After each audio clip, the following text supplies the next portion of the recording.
Good morning, Saints.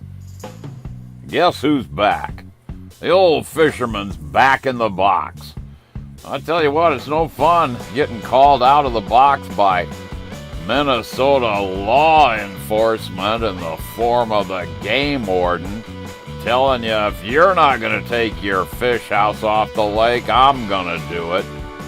As I raced out to start my truck and meet him over at the public access, after 5 months of sub-Antarctic temperatures, my truck wouldn't start. And it wasn't snowing, but it was raining. So I didn't have any rain gear handy. So as I'm hustling and bustling and only dreaming about how big this fine is going to be from the Department of Natural Resources, my crew that was going to help me remove the fish house from the lake called to tell me they were going to be late again.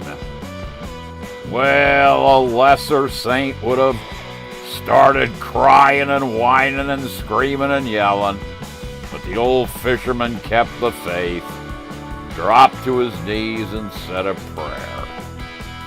As it turns out, the game warden and I single-handedly drug everything off a lake that now had at least a foot of snow with a foot of ice water underneath it. I kid you not. 600 paces out, the first 300 were dry.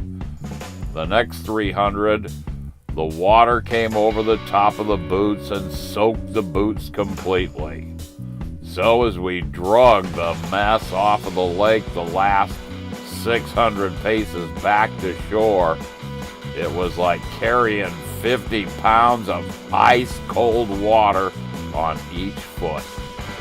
Well, I got home in time before frostbite and hypothermia and chopping both of my feet off became a unviable option, and asked the old game warden if he wanted to do the same.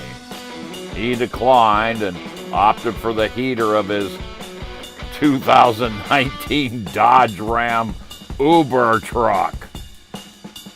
Anyway, the good news is it was a $50 fine, everything's off the lake, and the fisherman's back in the box. Sore, but back in the box. You know why? 'Cause the good Lord willed it that way.